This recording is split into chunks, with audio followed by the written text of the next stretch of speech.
Hi everybody, welcome back to Chem 140. Let me wind the music down here.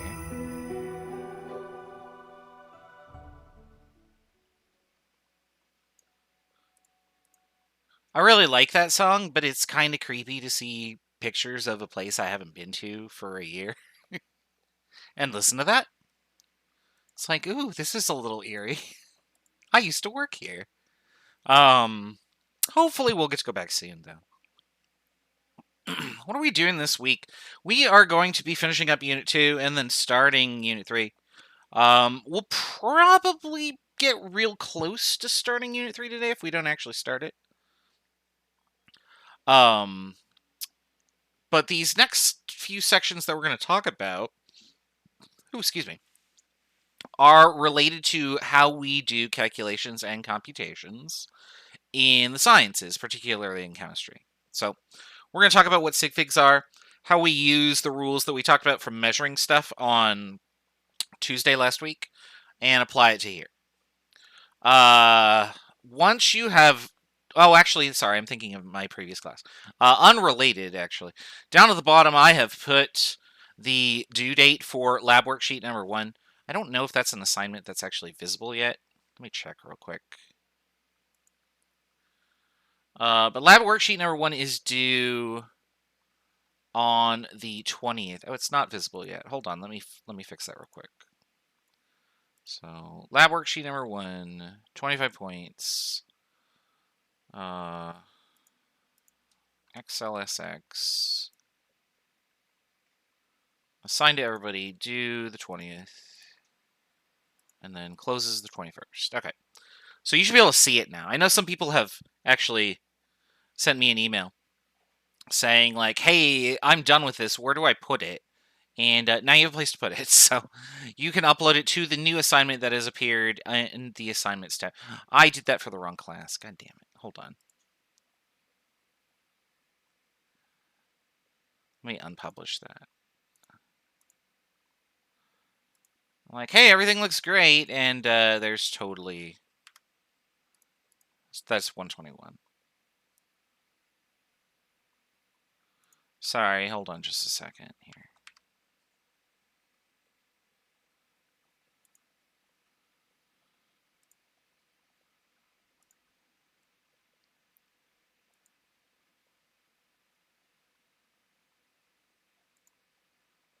Oh, all of our assignments are actually visible for some reason, which is fine. I need to put a due date on it.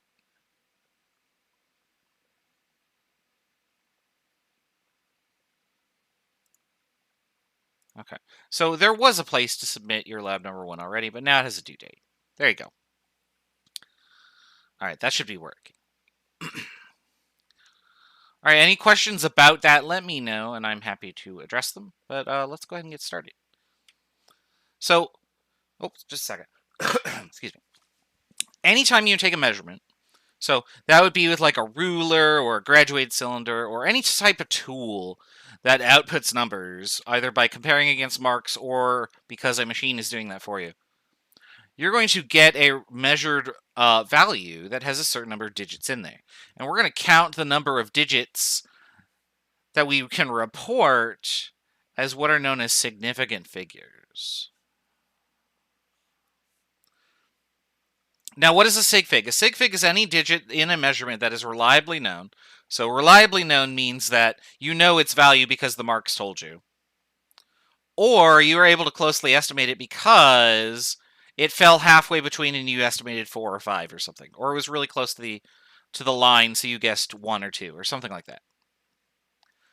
So remember that in our measurement, that if we have marks like this, and our object is like right in here, that the first thing we would do is identify the 2 marks, write down the smaller of the 2 marks, and then guess the next digit.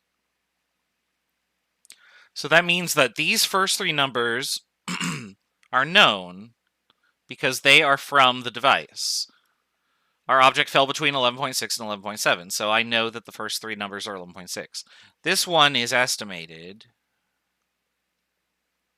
And I estimated 4 because it wasn't quite halfway, but it wasn't close to either of the marks. So all of those digits meet our prerequisites here. They are either reliably known or closely estimated. What that means is that now I can say, okay, all of these digits meet this criterion, so I can say how many of these are significant figures. So I have 4 sig figs in this number as written.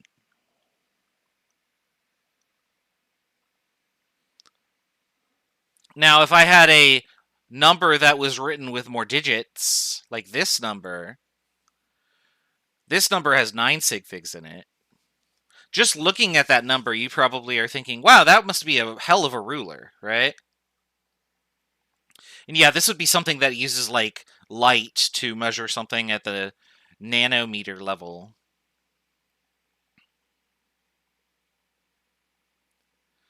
In order to do that and to know all these numbers super well, we would have to have a very precise tool. And a more precise tool gives us more sig figs. So looking at the number of sig figs in a measurement tells you something about the tool that you're looking at. If it only has 1 or 2 sig figs, the tool was rather crude and not very reliable. If it has like 6 or 7, then you know that very, very precise tools were used to make those measurements. All right. Now, when we're counting sig figs in a figure that is just given to us, so like if I gave you this number, you can't just count every digit, because in here, this 0 actually is serving as a very specific purpose. So we need to be careful about not just reporting the number of digits that are written down, but also how the numbers are written down in the first place. We're going to label any number in a figure that is non-zero. We're going to call that a sig fig, because that we must know that number, right? If it was 7 on a scale, we would write down 7. We wouldn't write down some other number, and we wouldn't just ignore it, right? So any non-zero digit is automatically a significant figure. 0, on the other hand, is sometimes a sig fig. It depends on how it is used and how you encounter it. So what we're going to do... Man, I just need to drink more water. Hold on. Pardon me. What we're going to do is we're going to look at various scenarios where 0 is encountered, and then we'll try and group them into categories of like, oh, this instance of 0 is not a sig fig, and so on and so forth. All right, so the first instance of 0 being a placeholder, or 0 not being significant as a placeholder. And so the example that I'm going to use for this is the following. Let's suppose that I owe you this much money. 1.2304 would be slightly different. We'll show that in a second. Let's suppose that I owed you $3,996. And so what I'm going to do is, well, I'm feeling lazy. So what I'm going to do is I'm just going to round that to $4,000.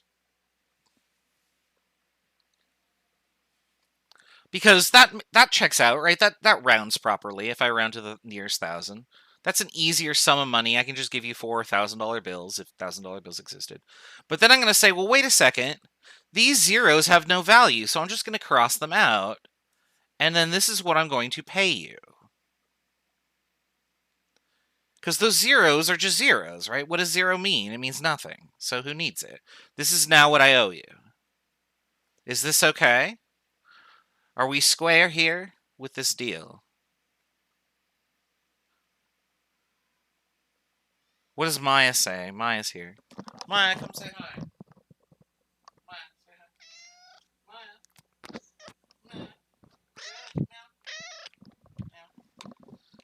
What does Maya think of this deal? Would you be willing for me to pay this amount of money to pay off my debt?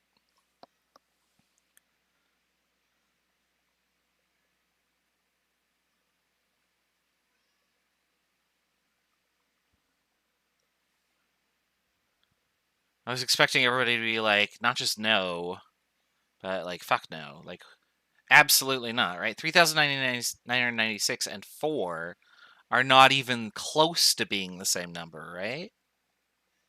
So what do the zeros do? Well, the zeros must have some sort of purpose then. If I just have 4 by itself, that's just a digit in the ones place. But if I do this, now it's not in the ones place. And if I do this, now it's not in the tens place. That's supposed to be a U there. And then so on and so forth, right? So what these zeros do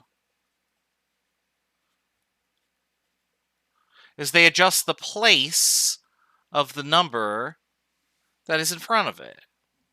So 4 becomes 40, which becomes 400, which becomes 4,000. So we need those zeros to make the number have the correct value. But do we know their actual number? Well, no, because 3,675 would round to, in the thousands place, that number. So these could be any number they want to.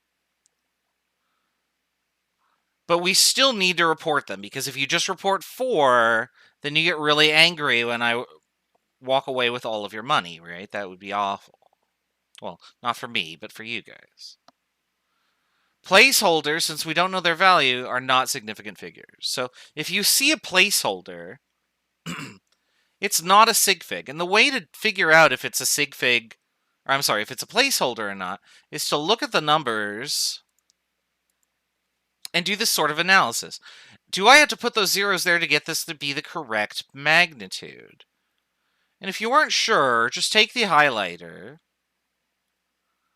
and black out all the zeros and tell me if the numbers change their value. So this first number up here was 1,250,000. These zeros were put down to change it to be 1,250,000. Without it, it becomes 125. So that place is needed with those zeros. We need those zeros to push this 1 over in the right spot. Same thing here. I have 4,386, but without that, or that's what it is without the placeholder. With the placeholder, it's 0.00004386. This is a really tiny number, but doing this to it makes it really, really large, right? So we need those zeros to make the magnitude be the correct amount. And if you employ a 0 to do that, the 0 is not a significant figure.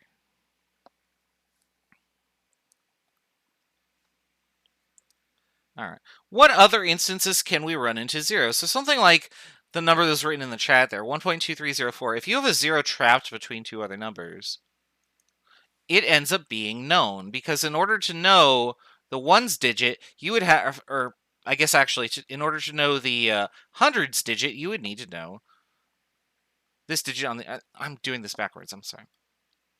In order to know this ones digit, you would have to know all of these other digits, because we're going from least precise to most precise, right? So if I know 9, that means I know all these other digits too. And one of them just happens to be a 0. So if you get zeros that are like sandwiched between sig figs, those zeros count too. And the reason that they count is because they are known. You know that the value of that is 0 in that position.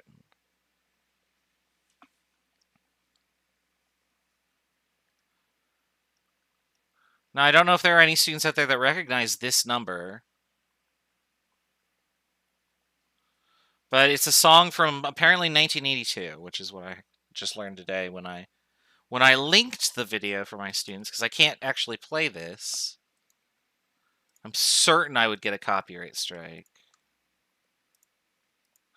So we'll just go...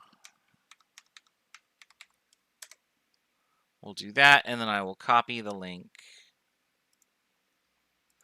And then now you can listen to old music from the 80s during the break, or right now, for example, if you want to. All right. The last rule that we care about is called the decimal rule. And the decimal rule is not optional. So what this means is that if there is a decimal point in a value is written, so first find the decimal point, there it is. If a decimal point is present, any zeros to the right of a sig fig also are sig figs. So that means that right here, these three numbers are not 0. So they are significant. Anything to the right is also significant. Anything to the left is a placeholder.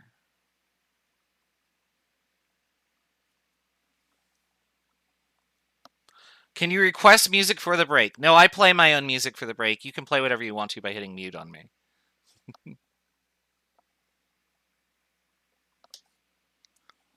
Mostly because I can't honor most requests, because my channel would get copyright strikes.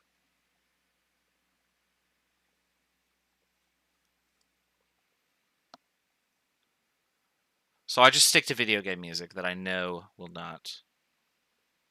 will likely not get me struck. All right. Why do these zeros count here? And this is just because with our measurement marks, sometimes you might land on exactly a mark, right? Or at least it looks like it's exactly on the mark. So if I had something like, say, so this is 99, this is 100, 101, 102, etc. If I followed the rules for measurement, I would go between these two, right? So I would write the lower of the two marks and then guess the next digit. Well, it's right on the line, so I'm going to guess 0, right? All of these zeros are significant because these are known, and then this was my closely estimated one. So the decimal rule is just importing those rules on how we make measurements into our measurement itself. All right. Now, that does mean that if you have a decimal point at the end of a number like this, the decimal rule still applies, and you must follow the decimal rule. So these are sig figs, but so are these because they're all to the right. Now, a lot of textbooks are really bad about this. Online, you're going to get a bunch of... it's going to vary based on which source you're looking at. For instance, I think that the OpenStax textbook does a good job about this, but the previous textbook we used for 140, I remember that it always just made the assumption that anytime it wrote a number, assume 3 sig figs, which is such a bullshit assumption because you write a number like 500 and you don't put a decimal point after it, of course you're not going to think 3 sig figs for that specific number. Like, that's weird. So just follow the rules all the time, and then you'll always know the correct number of sig figs. All right, so now that we know how to calculate the number of sig figs in something, let's do a little bit of practice. So, and there's where my textbook is talking about this. So you don't need to worry about this because we're using a different text for this class. There's just more examples. So you can hit pause and look at those if you want, but I'm going to put the examples on the screen for you to try. Where are my examples? Oh, I have more problems to do here before we do that. Okay. I have one more set with measuring and stuff so you can just see how many sig figs are applied. So we'll do that first. Now, let's suppose that you were counting something. Like you counted the number of jelly beans in a jar and you got 44 or something like that. If you have an exact number, and we talked about exact numbers the other day, an exact number has 0 error associated with it. How many sig figs would there be? Well, if there were 44 jelly beans in our container, there wouldn't just be 44.0 or 00. We know all the remaining numbers to be 0 because it's exactly 44, right? This goes forever and ever and ever. So how many sig figs would it have? Well, it would have infinite sig figs. So if you're using an operation that has an exact or counted number, just be mindful that counting the number of sig figs for that can be misleading, and you need to know the origin of your numbers to treat them properly. So if a number comes from an exact measurement, we have to treat it as if it has infinite sig figs, which could be relevant for the next section when we do calculations involving sig figs.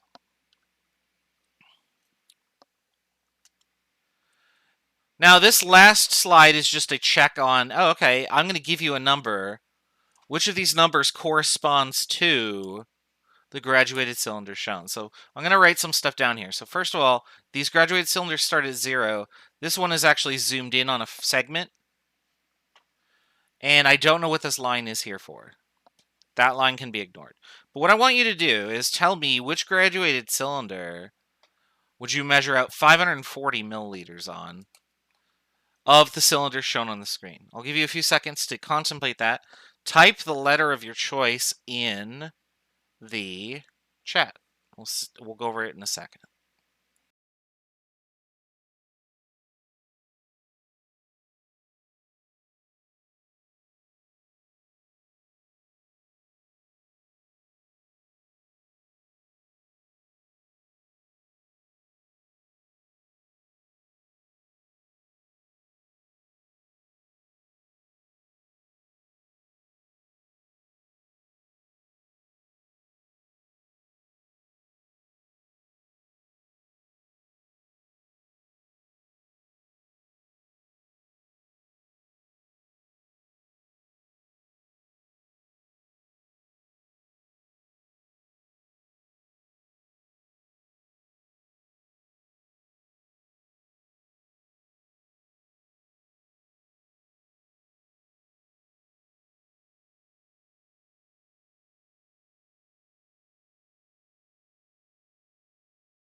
All right, looks like we've got a bunch of people who are going for B.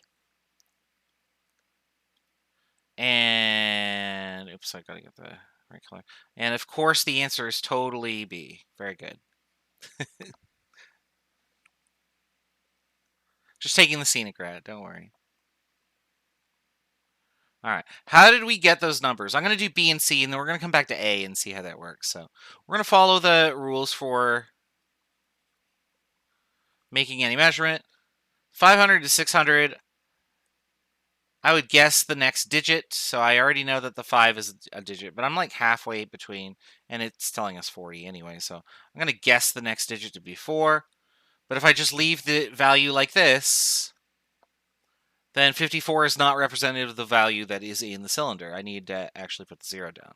So this would be the correct answer for B. What about C? What if I was doing for C? So same thing, but we know that the marks are a little closer together. So I'll write the smaller mark, and then I'll guess the next digit. And that's what I get.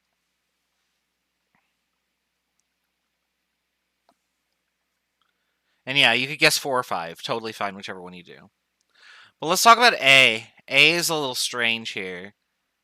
So for A, I'm going to guess the value to be, well, if I write down the first mark, this is what I write, and then I would guess the next digit? Like, that doesn't make any sense, right? Well, that's not what you do, first of all.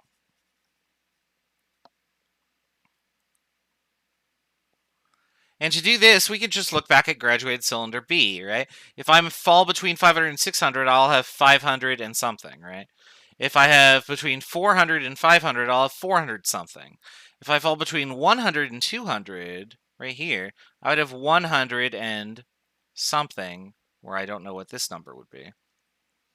But if I fall between 100 and 0, I can't suddenly have some other weird scale. I should have 0 and something, and then I would fill in that space after that 0, or the tens place. Same thing happens here. I could have either 1,000 or 0,000. In either case, I'm going to guess the next digit. And I would guess the next digit here to be 5. So my measurement becomes, that goes away because I'm going to estimate it. And I estimate it to be 5. And so the measurement becomes 500.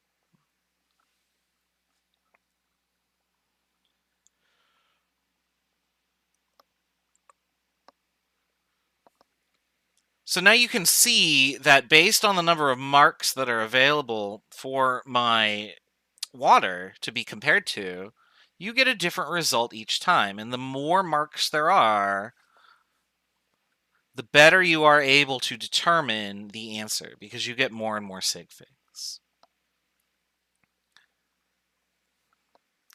All right, so now what I want you to do is to look at these numbers, and I want you to tell me how many sig figs are written for each of these values, assuming that they are not counted or anything. They are just, assume these are measured. Okay, so like this first one, this is YouTube counting the number of hits on this video. And I don't want to actually click on the video. Well, I guess I can, because it's not going to play the audio here, because you can't hear that, it's muted. But again, this is another one of those videos that I can't actually play because I will get a copyright strike. So this video is now up to 917 million views. And so first count the number of sig figs in the video, then you can watch the video. Then do the number of sig figs for the rest of those. And then imagine that you had a device that measured those numbers. What would be the plus or minus on each of those numbers? So what's the last digit, the uncertain digit that you are estimating in each of those numbers based on what's written? All right. Do those problems, type in your answers in the chat, and enjoy the video.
Hee hee.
One more minute, we'll go over the answers.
All right, so let's look at these. So hopefully everybody has clicked the link right now, or already. So the number of views on Rick Astley's Never Gonna Give You Up in whenever I made this slide was 744,053,056.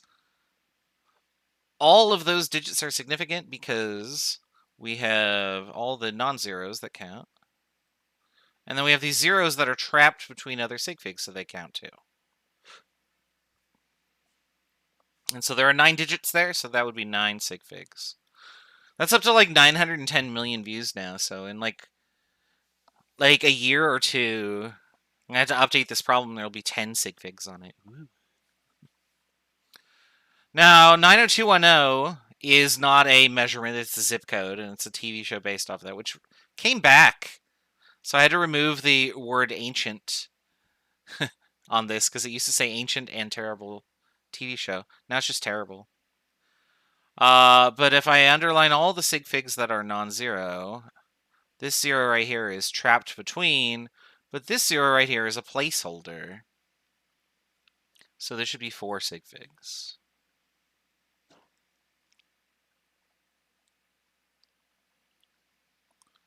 Down here in the mass of the flea, we have the decimal rule, so we have to go underline all the non-zeros, and then everything to the right counts too. And that's it. And there you go. And then for 500 dot, oh look, there's the decimal, so I had to do the same thing. Everything counts. So yeah, this is totally 3 sig figs. All right. Now, if you're going to measure each of these with a device, and you were trying to count for uncertainty, then what would you do here? So if I have uncertainty in these, like suppose it's with a ruler, and the last digit I could write down was this ones digit. The last digit is the uncertain digit, so this would be plus or minus in that last digit, right? And we could do the same thing with all of these.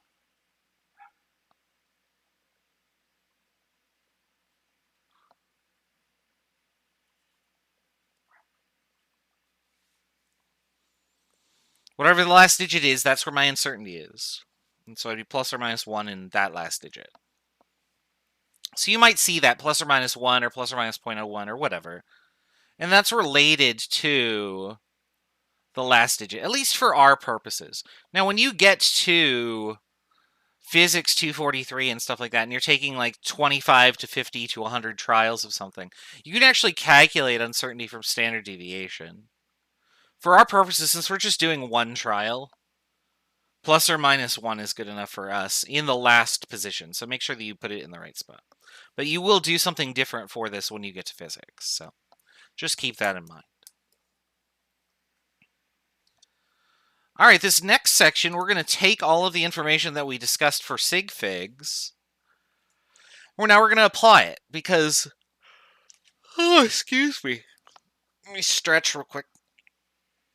Sig figs are not just a curiosity. This is not a thing where you get to go, oh, that was cool, and then never use it again. From this point forth, all the way until you're done with chemistry 263, you are going to be applying sig figs to every number that you interact with. So you're all going to need to be able to calculate the number of sig figs in any value as written, and then use that to determine the correct answer when you apply operands to those numbers. So when you add or subtract or divide or whatever. Yeah. Whenever you are done with chemistry, and that could be like, oh, you finished organic chemistry, or you could be like, oh, I'm so done with chemistry.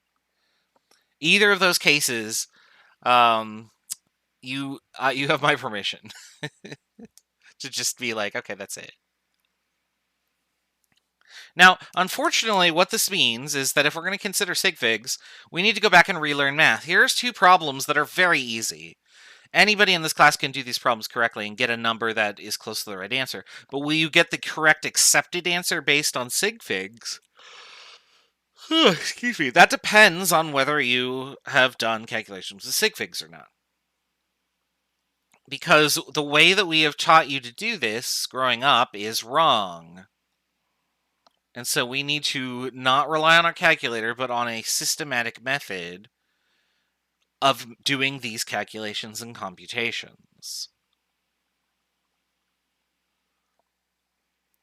So we're going to start with example A, and then we're going to move on to example B, but we're going to apply different rules to both of them. So make sure that you are keeping these rules apart. So these are different rules.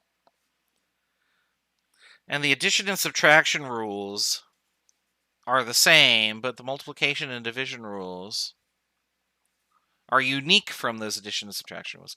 But they themselves are the same too. So I'm going to teach you two different rules for doing these calculations. Excuse me. All right, here we go. The first thing that we're going to do is we're going to do addition. And you'll notice that when you do addition with numbers that have blank spaces in them, your instinct is to probably just, oh, okay, I'm going to just treat them like they're zeros, right?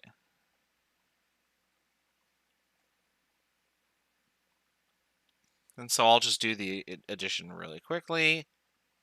And there we go. That's what I get when I add all those numbers together. And if you do that on your calculator, that's the result you get too. Because your calculator is just adding numbers together with the expectation,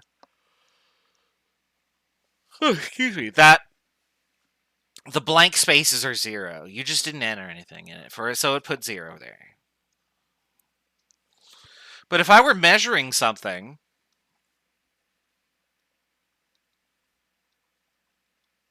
So here's my measuring scale or whatever. I almost said stick, but...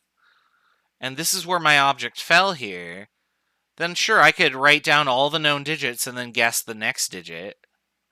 But what about the digits after that? Well, I'd have to be just guessing those completely, right? Because there aren't enough lines on this scale as is to get me that next digit. So this is truly just random. I have no idea what this number could be. And because I don't know what that number is, I have no idea what that number could be either. And so on and so forth. And so basically all these blanks become question marks. And then you have to ask yourself, is 1 plus question mark 1? Or is it question mark? Question mark seems like a much more appropriate answer because this one can only be a 1, or this can only have a result of 1 if these two numbers both add up to 10. And as there's 100 different combinations of digits that we can add together, and only 10% of those add up to 10, the odds are very, very, very much in our favor that it is not going to be a 1 in that spot. Same thing here. 8 plus 4 plus question mark. It's not 12. It's just question mark. But starting in this position, I can actually do algebra here. So 8 plus 6 is 14, plus 4 is 18. And then whatever nonsense from here could carry over and give me a 19.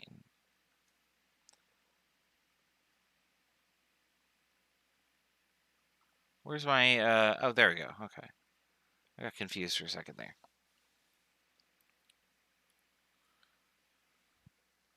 So the gist of this is to do the following.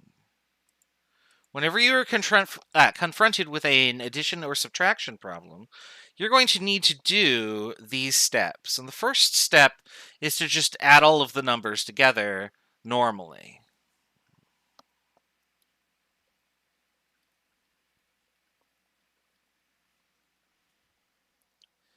Then what you want to do is you want to find the most precise place, and you want to start from the right and go towards the left.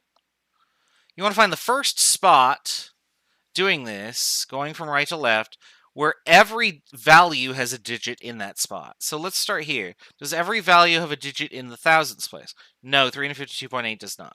No, 103.44 does not. So that place is no good. We cannot use that in our calculation. We'll go over to the next spot.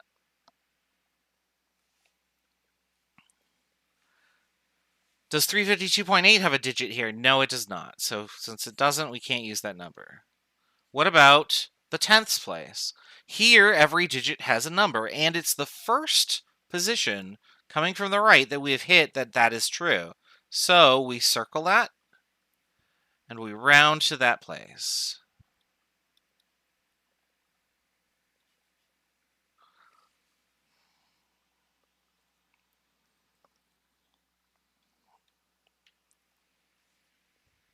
That's how we do sig figs for addition.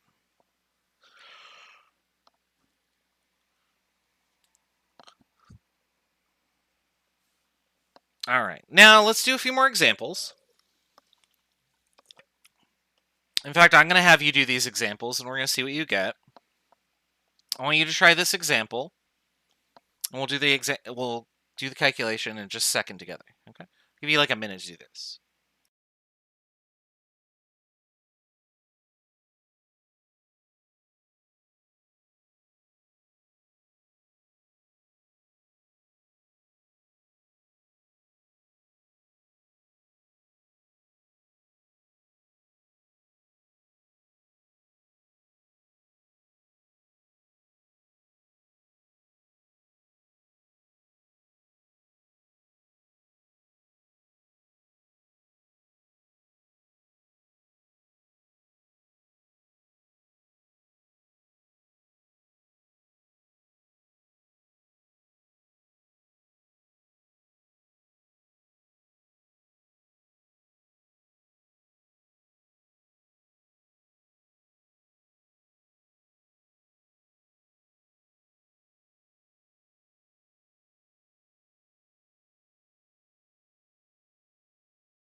All right, sorry about that. I went for a little long there. I went to grab some grapes from the freezer so that I had something to eat while I was falling asleep in my chair here. All right, so let's go over the answer here. Looks like everybody has the right answer, but let's at least show the problem after that. So that's the wrong color. I want to use the pink for highlighting stuff here. So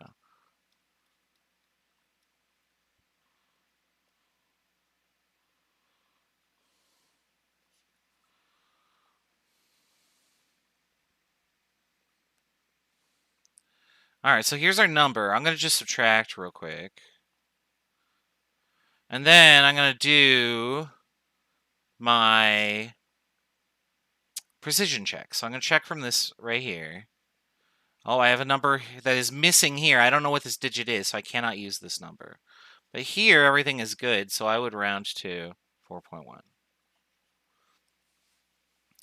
And yeah, if you are European, that's fine. Just be mindful that I'm not, and the textbook I'm working from isn't. So I know that in Europe they swap commas and decimal points.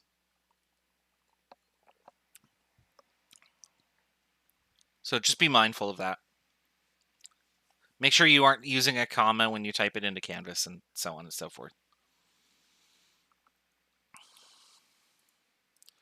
All right, that's easy enough. We can do that one. Let's do one that's a little bit weirder. I'm going to have you try this. I'll give you another minute to do it. We'll go over the answer in just a second.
All right, let's go over the answer here.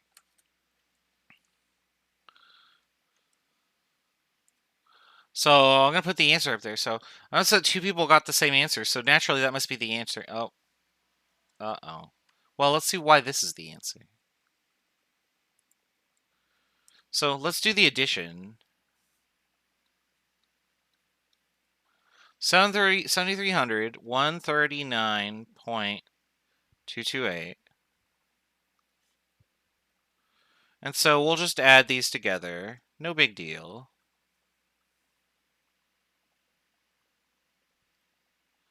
And we'll do the same thing that we did just now, right? So these are blank, so I can't use these numbers, right? But these zeros here are placeholders, right? So I could have this number, but if I'm rounding it to the hundreds place, it would be 7,300, right? So these zeros are not sig figs, so I don't get to count them either, which means I can't use these places as well. The first place that I can actually round to is here. And so that's the number I would report. Which means that you can actually get some really weird results depending on which problems you are looking at. So, for instance, if I asked you to add these two numbers together, and I'll do this one with you. If I ask you to add 3,006 together in this class, then this gets crossed out because these are all placeholders. We would round to this position, and in this class, 3,000 plus 6 is 3,000. Yeah, if there was a decimal on the 7,300 dot, so right here, if there was a decimal place there, then it would be 7439. But yeah, in this case, adding these two numbers, we get this result. And you're probably immediately looking at that and going, huh? That's dumb. This is stupid. Everything is stupid. But in reality, this makes a lot of sense if you think about it practically. Let's suppose that you won the lottery and you have won $695 million. This is how much money you have. And that's the reason, right? The numbers are of two different magnitudes that they don't affect each other. If you had this much money and then you went out and celebrated in the only way that you know how, by buying a Big Mac for $6.99, then how much money would you have left? Would you say $694,999,993? No, you don't give a shit about these digits anymore. You say you have $695 million, right? You could drop $100,000 and this number won't even blink. You don't care about the ones place anymore, or the tens place. You have $695 million. So if these two things are very different magnitude, the smaller one can't affect the larger one, and you just get the larger number out as a result. We can even do this graphically. So if I have a bin full of, like, say, I don't know, it was Easter, so we'll say Cadbury cream eggs. So we're just going to fill this with Cadbury cream eggs. And there's tons of them. I'm not going to draw them all out. I'm just going to fill this bin. Here there are. And so we're going to count them in thousands. So this is 5,000 Cadbury cream eggs.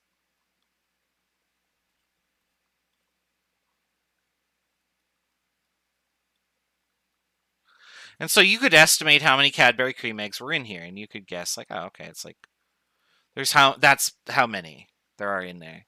Now we're going to say that instead of winning the lottery, you are instead a worker at the Cadbury cream egg manufacturing facility. And it's late at night and everyone's gone home and you're the only one that's left there. So you sneak in here and you just kind of go hump and you just take a chomp out of as many as you can grab. And we'll say that, oh, maybe you ate 8 of them because that was as many as you could eat before you got sick of Cadbury cream eggs, I guess. I don't know. So the question would then be, how many eggs are left in the bin? Well, no one's going to notice, right? Because you're playing around in the first sig fig. There will still be 4,600 eggs left in the thing. Because your impact did not change this enough to affect the measurement. Would somebody notice if you skimmed a little off the top? Probably not. And that's how corporations get you. So just be mindful of that.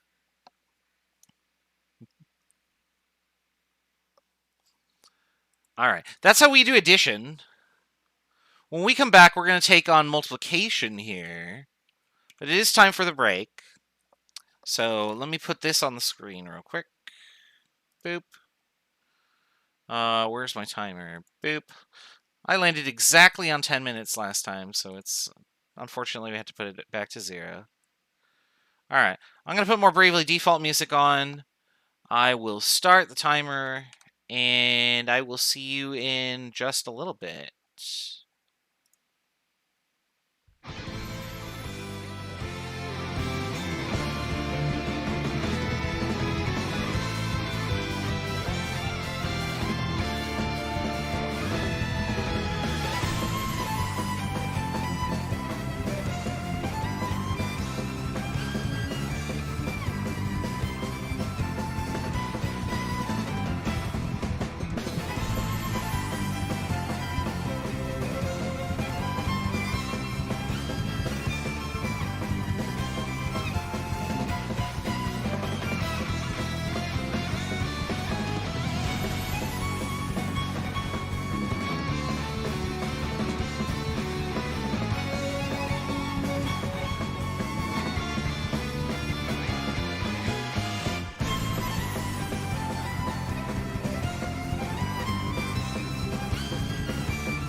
All right, we're back. All right, let's move on to multiplication here.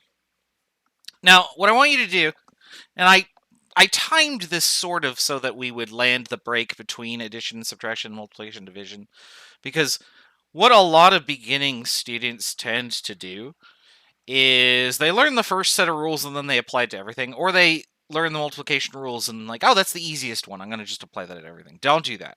These are totally different sets of rules, so hopefully having a break between, like a mental break between, will help you. But you should also include a physical break in the sense that wherever your notes are, either flip the page or draw a big line, like to separate like from where you were writing. So just go like this or something that will separate these two rules from each other because they are different. In the first operation, which is addition or subtraction, we were just looking from places right to left and seeing, okay, what's the first position that has sig figs everywhere in every value that we have written down? There's a sig fig in that position. Now, when we're looking at this for multiplication and division, we're using a totally different rule.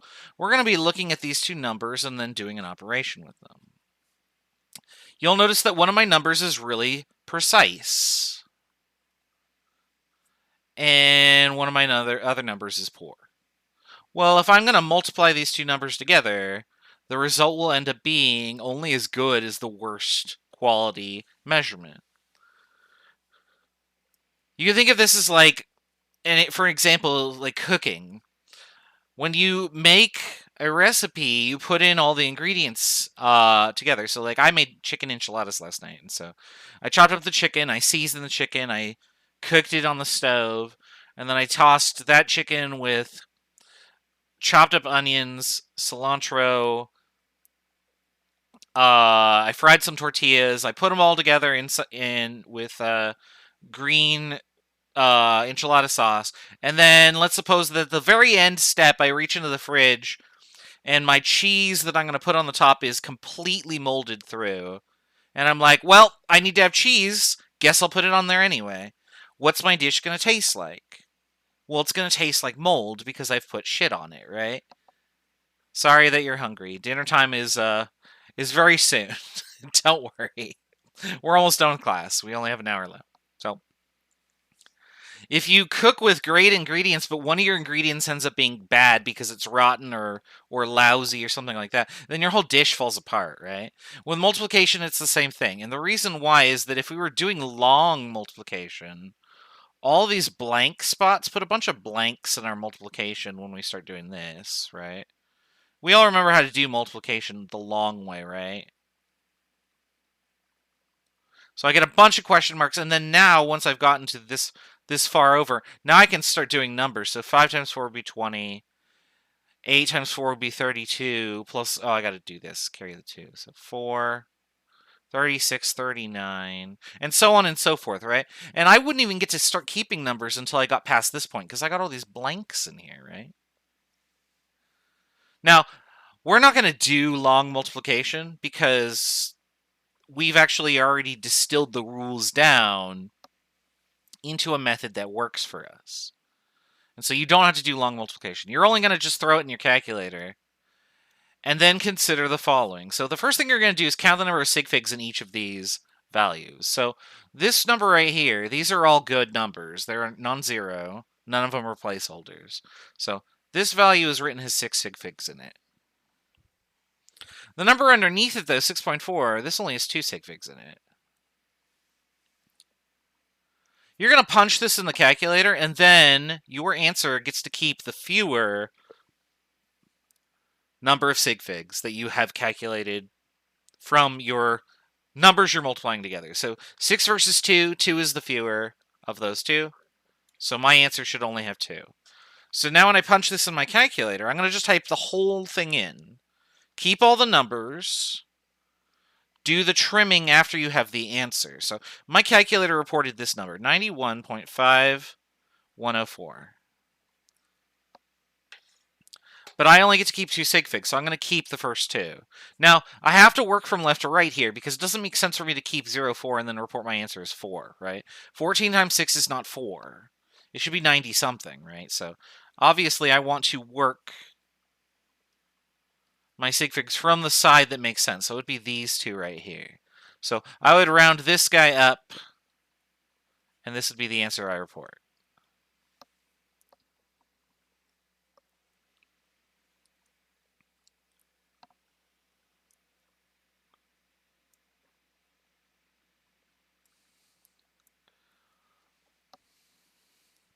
Now, what do you do for rounding? There is a strategy called banker's rounding where you round to even. I don't do that because we don't really have that many data points that we're actually going to impact it significantly. So I just say round to the nearest 1. So 0 or 4 rounds down and 5 or higher rounds up. If we were doing like 500 trials of something, then yeah, banker's rounding would be statistically significant. But for one trial, we're introducing more error than we're resolving.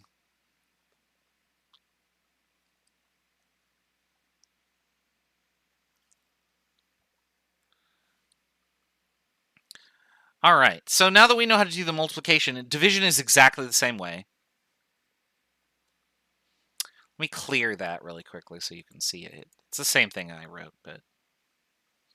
All right, so we got multiplication down. Cool. What do you do if you have to do both operations? And the answer is, well, first we have to remember how to do algebra. So hopefully we all remember this abbreviation, right? Please excuse my dumb ass sibling. That's how you learned it, right? And what did all that stand for? Well, there's parentheses. We got exponent, multiplication and division, and then addition and subtraction. And these are like tiered, right? So you have to do the parentheses first, and once you've done all the parentheses, you can do any exponents. And then you do these, and then you do those.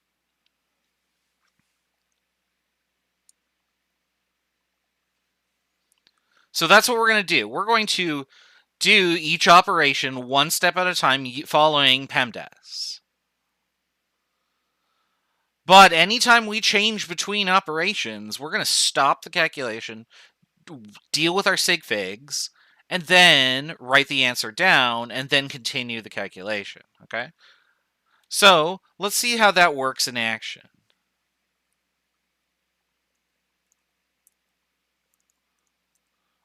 I'm not sure where your question is directed, if that was from a previous problem or for this one.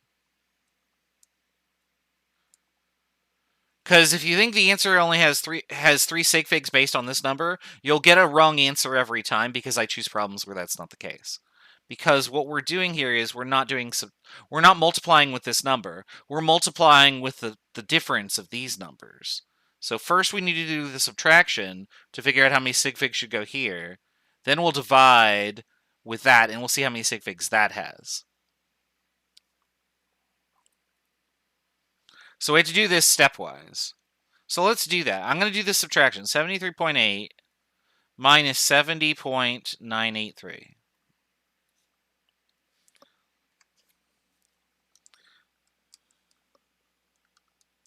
And if you punch it in the calculator, this is what happens. You get 2.817.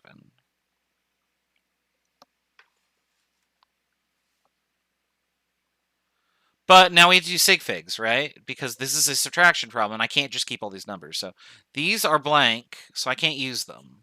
So I have to report my answer as this.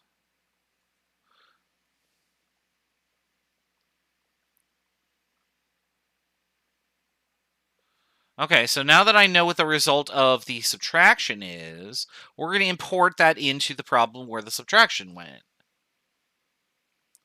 And now we're going to do division, and you'll notice that the number that we ended up with only has 2 sig figs, even though nothing up here had 2 sig figs. This is 4 sig figs, so my answer should have 2 sig figs, whatever it ends up being, which is this.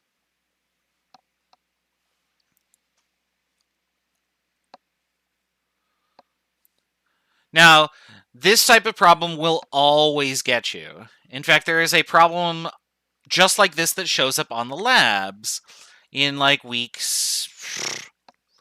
I think it's week 4. We do the density experiment. The percent error formula has a subtraction and then you divide.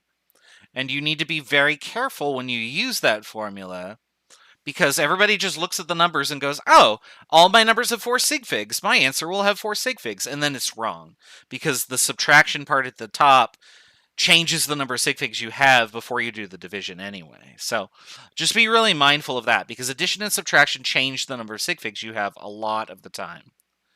For example, if I ask you a question that was like, you add these two numbers together, we'll do that. How many sig figs should you have as a result? And you might think, oh, well, I'm just going to go to this place, so I should have 4. But then when you do the addition, you realize, oh, look at that. I've just... that was not intended for me to do that, but that's okay.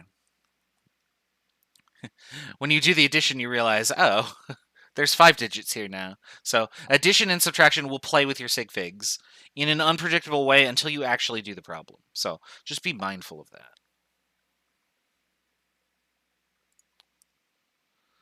All right. Here I just have the rounding slide. I don't do banker's rounding again because when we're only doing one data point, it's not going to factor in terribly much. And in fact, it could introduce more error than we're saving. But if you take the statistical average of like 100 points, then yeah, banker's rounding does come out ahead in terms of reduction of error. So if you're doing a physics class, you may be asked to do banker's rounding, but in this chemistry class, I don't care. In fact, I will allow a tolerance for your answer on the on Canvas, so that if you, no matter which rounding method you apply, you should still fall within the tolerance and get the right answer. The only exception is these practice, not these practice problems, but like these types of problems that we're doing, and for this first quiz, like it will have problems like this, and it will just say, "Give me the right answer." And if you don't do it correctly and you round like in a very bizarre way, you might fall outside of that tolerance. So, last thing I want to talk about for sig figs and doing operations is that when you do these calculations and you punch them in your calculator doesn't know what a sig fig is. And so what ends up happening is that it just chops away all the zeros that it thinks are irrelevant. As an example, you could type this in your calculator. And I'm going to do the problem manually on the screen. But if you have a calculator here, do this problem on your calculator. Punch it in. And then report what you get in the chat. Because when I do this problem, this is what I get.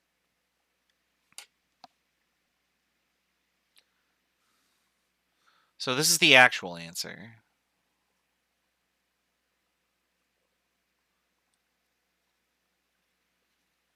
But your calculator just writes this, doesn't it? And it may put a decimal point after it or not. It depends on what calculator you're using. Most of them stick the dot there. But obviously this is wrong, right? Because if we look from right to left, oh, I have all my digits in this thousands place, so I can keep the thousands place. But your calculator omits it. And so what it's your job to do is that if you are lacking in sig figs, you had to supply the zeros yourself. You had to write in the extra zeros after the decimal point to make that have the right number of sig figs.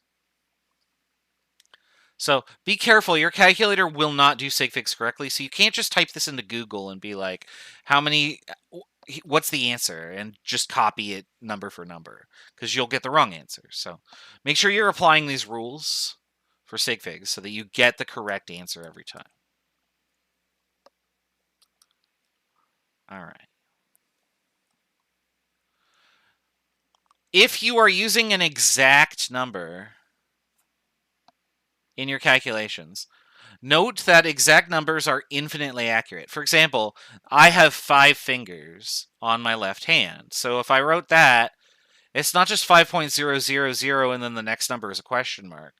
These are all zeros after this, forever and ever and ever, because this is just a number that's counted, right? So this would be 0, 0, 0, 0, 0 forever and ever and ever. And so the number of sig figs that I would have would be infinite. So an exact number does not affect the accuracy of your answer. If you are asked to figure out the number of sig figs in a calculation and you have an exact number, just pretend the exact number isn't there. Don't worry about how many sig figs it has, because infinite will always be more than your smallest number for multiplication. And then for addition, your number will go so far to the right that it will never be the thing that limits which place you use. All right. So on the screen here, I want you to do these operations, expressing your result to the correct number of sig figs once you are done. None of these numbers are exact. These are all approximate numbers, okay? So do the calculation. Oh, how do I represent an exact number? I personally do this. If I have an exact number, I underline it. There is not a standard way to do that as far as I'm aware.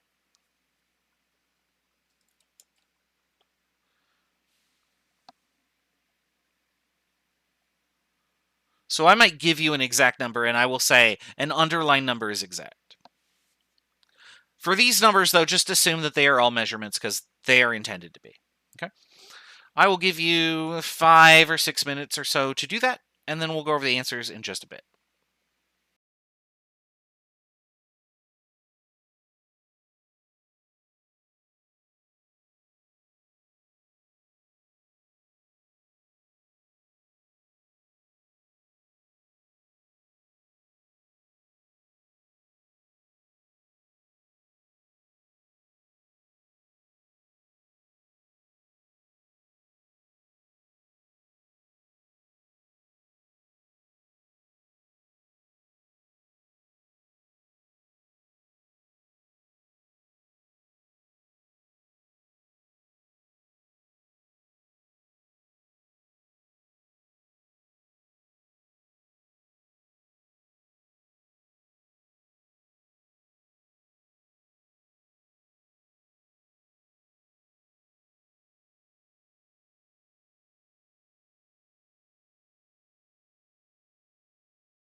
How are we doing? Any questions? Let me know. Once you get some answers, put them in the chat, and that'll let me gauge how much time you need.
One or two more minutes, we'll go over the answers.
All right, let's go over the answers here.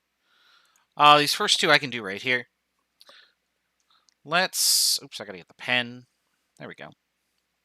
I'm gonna punch this into the calculator first, so 0.0019 times 21.39, and it spits out, I'm gonna write down all the numbers from the calculator, so 0.040641. But now I gotta consider sig figs. I'm doing multiplication. So this first number has only 2 sig figs. That's these two. The other 3 zeros are placeholders. And then this number has 4 sig figs. So my answer should have 2 sig figs, which means I need to keep the first two numbers. Well, if I did this, kept that, my answer would just be 0, right? Well, 21 times this decimal is not 0. I got to report something, right? That would not be any sig figs. So I got to get the next 2 digits, which would be these two. And then I'll round, this 6 rounds up, so I would go 0.041. I swear PowerPoint. There we go. So that's the correct answer for the first one.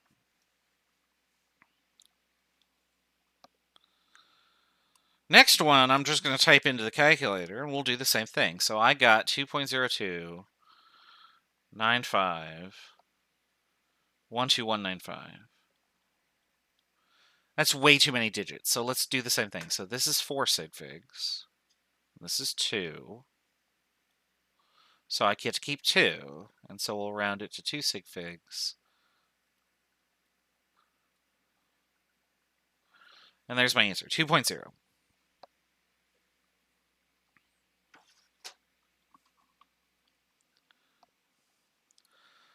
For the third problem, we got to go over here. And let me clear all of this out of the way. We're going to add these up vertically.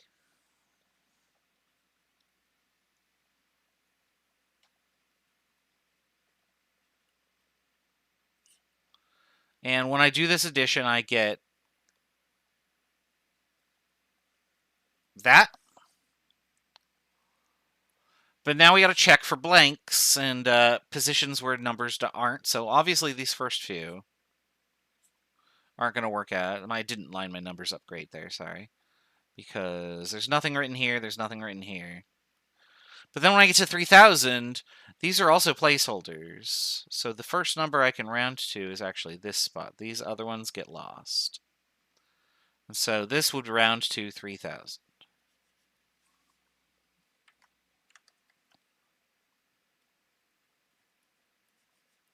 No decimal on that, just 3,000 straight up.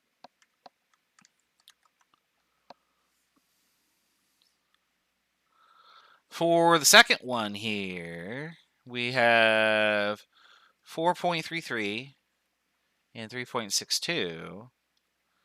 And when I do the subtraction, this is what I get.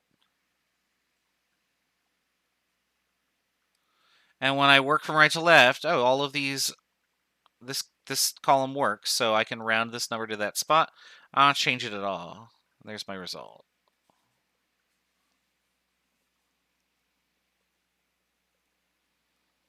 Now, what I don't want you to do here accidentally is go, I have 3 sig figs, so I got to put this extra 0 in. That's totally wrong. Don't do that. Because if you added a 0 here, you would be saying that, okay, I know these next digits here. Okay? So be mindful that you don't accidentally apply the wrong rules. There we go.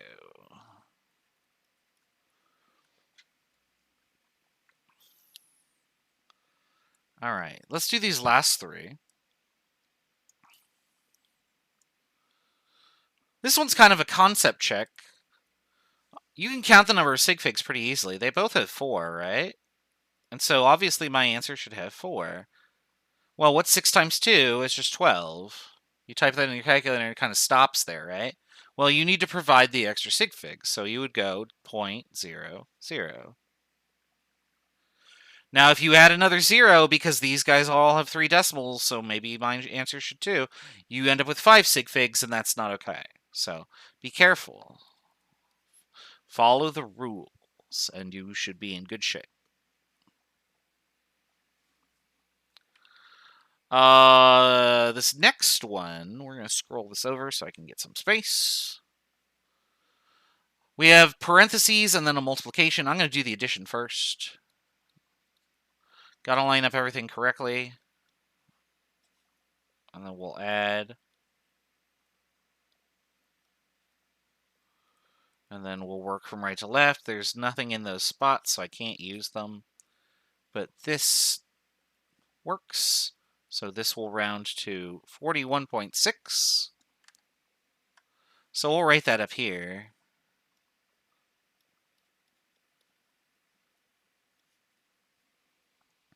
That is now a number with 3 sig figs. I'm going to multiply it by a number with 3 sig figs. So my answer will have 3 sig figs once I have done the multiplication. And that multiplication is 41.6 times 0.00390. 0.16224. I would just report the first 3.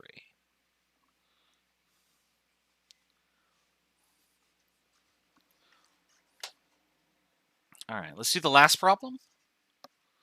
First is a division. I have 6 sig figs here, but this only has 2. So my result should have 2. So let's go 52.5000 divided by 3.6, and I get 14.58333, which becomes 15 in the parentheses there. And then I'm going to set up my subtraction and do it vertically, which I really don't think that I need to do that, but I'll do it anyway. And there's the answer. So again, these problems are set up in such a way that I am intentionally putting weird numbers in weird spots so that you get bizarre answers. And it is intended to be a test of whether you are following the multiplication division rules and the addition and subtraction rules correctly. So make sure that you are very meticulous about the rules, because it's incredibly easy to apply the wrong rules and then you get the wrong result, and you'll never notice it because it becomes just algebra soup at that point. If you're in doubt, do the problem a second time, and just like with a fresh slate, like flip the page over, recopy the problem from the book, do it a second time, see if you get the exact same result. If you get the same result twice, then odds are better that you have done it correctly, but not guaranteed. So even better, have somebody else look at your work. Like, for instance, me, post it in the Discord and say, did I do this right? It doesn't feel right. And then I'll look at it and I'll be like, yeah, you did it right. Or I'll say, hey, you missed a step here. You applied the wrong rule. Or you didn't count the right number of sig figs, and so the result is wrong.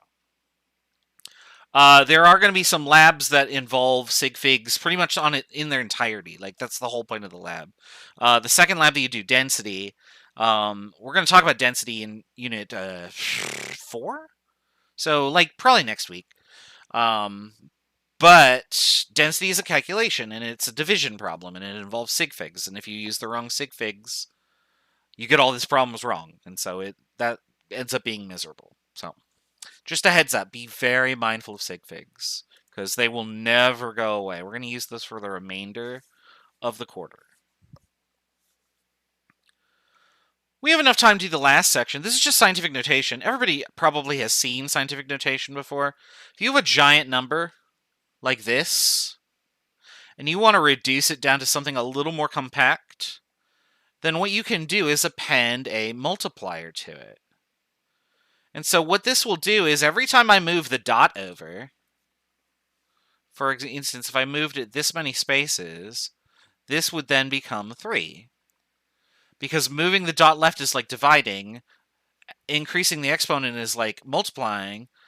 The two things I'm doing have canceled each other out because I'm basically just doing this to it, right? You want the number to have the same magnitude, before and after you apply scientific notation. So that's what's happening here. Is the decimal moves to the left and the exponent increases, or you can go the other direction. The decimal can move to the right and the exponent decreases. But what's useful about this is that if I wanted to express this number to a different number of significant figures, scientific notation makes that really, really easy to do. And it works in the following way. So let me put this number up here. So let's suppose that this was just an estimate of the number of cells in the human body. So I would move the decimal point over 3, 6, 9, 12, 13 places. And I could estimate that there are this many cells in the human body. How many significant figures would this have? Well, there's only one digit here, so this would have one significant figure.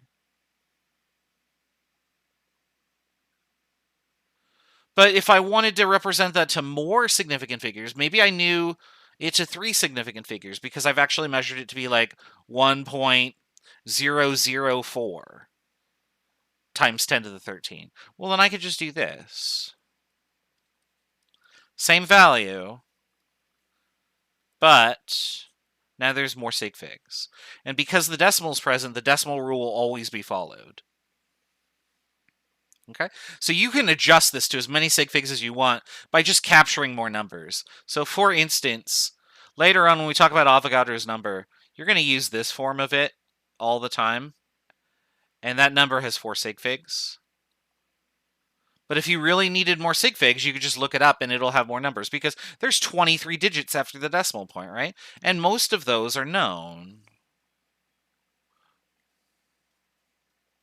And I actually don't know them off the top of my head, but when I say they are known by somebody, like Google or something. And so that would have 7 sig figs. You could just get more of the digits. So that's why we care about scientific notation. I'm not confused, or I'm not sure I understand your question about how orders of magnitude are they going to be relevant. I mean, we use orders of magnitude all the time. And since you are going to be working with this number in particular, you'll definitely want to know how to do manipulation of a decimal point. So, I mean, by now, I assume everybody knows scientific notation. So we don't really need to go over it. I just wanted to talk about it really quickly in terms of how it affects a decimal point in sig figs. But if you can clarify your question, I can answer it.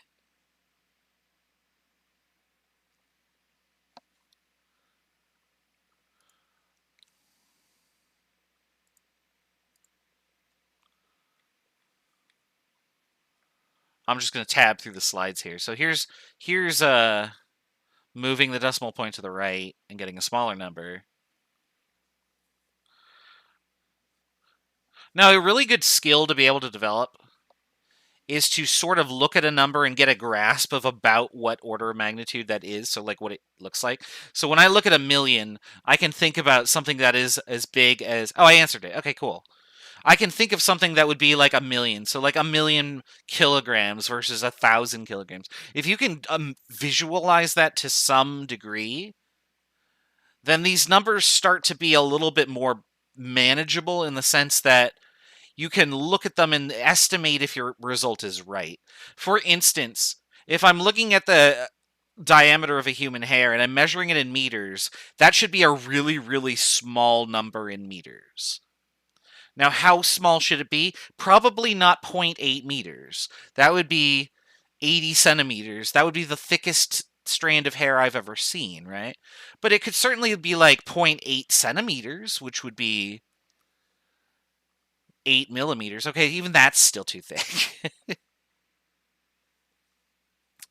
But like as you think about numbers a little bit more and understand their order of magnitude, then you get better and better at estimating your answer, and then you can look at a problem and say, "Oh, this answer seems to be all right." Whereas I can do math problems now, and I can get an answer, and I'll be like, "Wow, my answer feels like 100 times too small. I must have made a mistake." And then I can look at the problem and be like, "Oh, I flipped 2 numbers around because I was doing the problem too fast or something." And I can then diagnose where my errors lie. So try and understand and get used to the idea of working with really big and really small numbers, and you'll be in great shape. There's some examples. I'm going to skip this slide because you don't really need to practice writing things in scientific notation. I assume that you can do that. If you're in Math 141, you understand scientific notation. So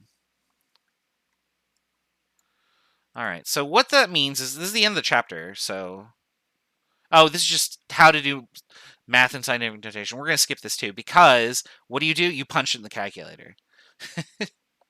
Just tell your calculator to do it. If you don't want to do it and you want to do mental math, remember that exponents can be added together if you multiply them or subtracted if you divide.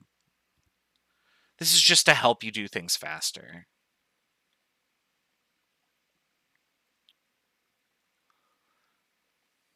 All right. And oops. I surprised myself with the sound there. I'm gonna skip those problems too for you to do on your own because you can do sig figs now. We just did the previous section. So yeah, there we go. That's the end of chapter 2. All right, what does that mean?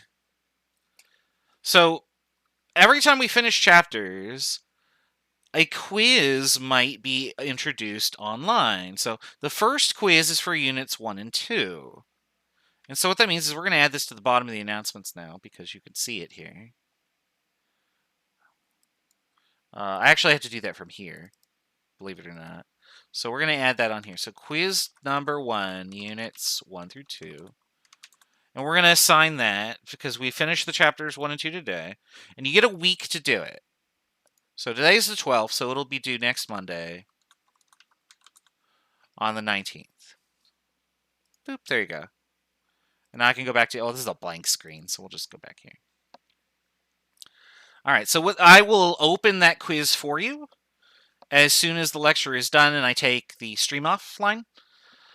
You could do it tonight. You could do it this weekend. This weekend being Thursday, Friday, Saturday, Sunday, whatever. You could do it next Monday. It'll still be up. You can even do it on Tuesday next week because remember, the deadlines that are shown on the screen there are soft deadlines, and you get an extra 24-hour period after that to do it. To turn it in late, it's still marked as on time. It's fine. Okay. These dates should appear in your Canvas calendar as due dates. Make sure to get these assignments done on time. Just other heads up about the quiz. You cannot ask me questions about the quiz specifically. But you are allowed to ask each other. You can use the Discord for that. You do whatever you want to. The quizzes are kind of meant to be practice. That said, the time constraint is very restrictive. So don't start the quiz, get the question, and then start typing to people in Discord and be surprised that, oh, nobody's answering my question because they're all busy or lectures going on or something like that. You are allowed to ask for help, though, from other people, though. So don't shy away from that. I do want you to be successful. Use all the resources that you can to understand the questions. But ultimately, I think the best way to do the quiz is to do it on your own after you've done all the preparation. So prepare with all your friends. Use Discord for that. Do all the practice problems in the text. Share those problems with other people. And then take the quiz on your own in what I would consider to be as quickly as you are capable of doing with high accuracy. That's my earnest advice. It's totally up to you whether you take it or not. But I hope that you do well in the quiz. And that's all we have today. We're going to do Unit 3 next time. What is next time? This is the evening class, so that's tomorrow. So when we come back on Tuesday night, we're going to be doing dimensional analysis and conversions. We're going to convert meters to feet, meters to inches, orcs to pounds, and stuff like that. And all sorts of crazy stuff that will prepare us for much later on in the course. And there will be a quiz for just Unit 3 on its own, so we're going to spend some time there. That's all I have to say. So have a wonderful evening. Let me know if you have any questions, and I'll see you tomorrow for lecture.